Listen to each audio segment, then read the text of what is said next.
Finally আমরা চলে এসেছিলাম সাহারা সেন্টারে। আমাদের বাড়ি থেকে নিয়ারেস্ট যদি একটু বেরু বেরু করার জায়গা থাকে সেটা হচ্ছে সাহারা সেন্টার।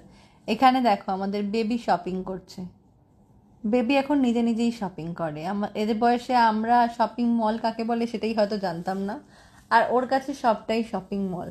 ও এখন বাছাই করছে কোন জুতোটা কিনবে, কি কিনবে, আর ওর পেছন পেছন আমরা সবাই ঘুরছি যে আচ্ছা বলো আপনার কি পছন্দ ম্যাডাম, আপনার জন্য আমরা কি করতে পারি বলুন। তো এটা কিড সেকশনে, এখানে ফার্স্টে জুতো দেখা হয়ে গেল, এবার খেলনা দেখা হচ্ছে।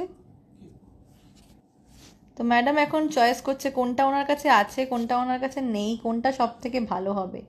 সব কটাই ভালো লাগছে, কোনটা ছেড়ে কোনটা নেবে, তাই না?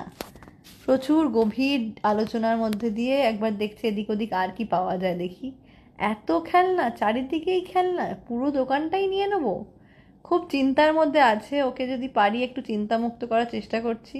তোমাদের ভিডিওটা ভালো লেগে থাকলে অবশ্যই একটা লাইক করে দিও আমাদের বেবির জন্য।